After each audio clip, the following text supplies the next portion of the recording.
Three famous Renaissance men walk into a tavern: Niccolò Machiavelli, Leonardo Da Vinci, and Cesare Borgia. It sounds like the beginning of a joke or the basis of a historical fantasy. But during the winter of 1502 and 1503, in the small fortified town of Imola, this is exactly what happened. Or at the very least something close to it. Cesare Borgia, his mind bent on conquering Bologna, set up his court in what was the heavily fortified town of Imola.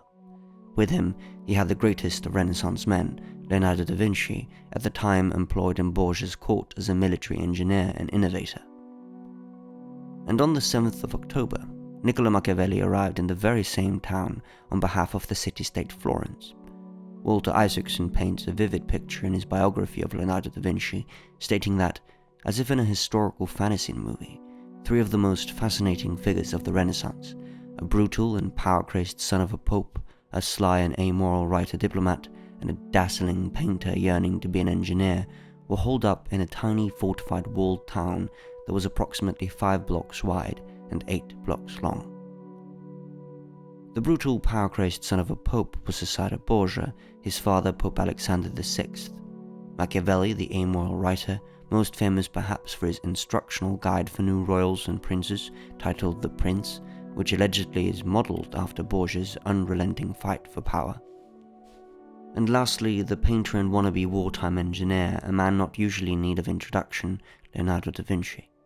Incidentally, it is Da Vinci who drew this map of Imola during his stay in 1502, with a combination of art and engineering, resulting in a map so accurate it rivals those created with modern satellites. Imola is situated in the Emilia-Romagna region of northern Italy, still known today for its historic city centre. It is the very same city centre these Renaissance men inhabited for a few cold months between 1502 and 1503. It is impossible not to imagine the scene. We know that they knew of each other, because Machiavelli writes of Da Vinci in his daily correspondence with Florence, characterizing him as another who is also acquainted with Cesare's secrets, and a man whose knowledge was worthy of attention. All three of them were aware of each other, though they could not be aware of how important they would prove to be in history. Cesare, the papal gonfaloniere, a standard-bearer of the church, hell-bent on war and conquest, was perhaps the one most aware of how history might remember him. It was in the end, of course, not this military leader, but the great minds of Da Vinci and Machiavelli, however flawed you deem one or the other, that were to truly be remembered. Borgia was only 27 years old at the time. Machiavelli was 33.